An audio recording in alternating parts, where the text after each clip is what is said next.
گوید دیگر گوهر ایمان نفروشند،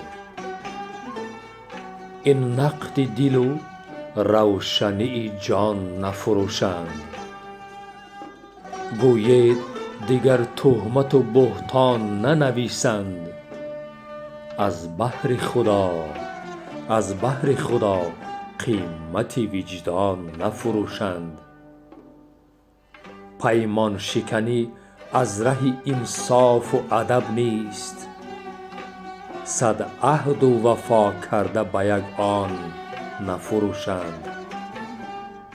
گوید که تا در حق انسان نشود ظلم، بر مرده دلان منصب و عنوان نفروشند.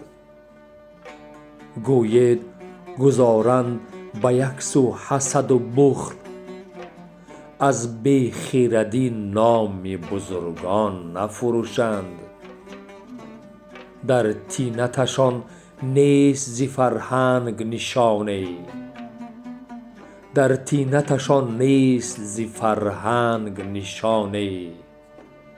گوید دیگر مذهب و عرفان نفروشند.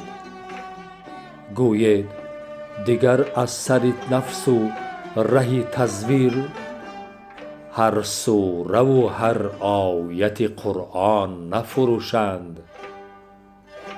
گوید دیگر قدر سخن را بشناسند، از فضل الهی است که ارزان نفروشند.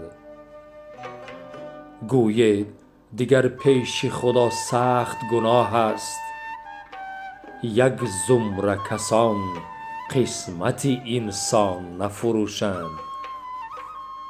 گوید مقدس بشمارند وطن را، این معجزه هدیه یزدان نفروشند.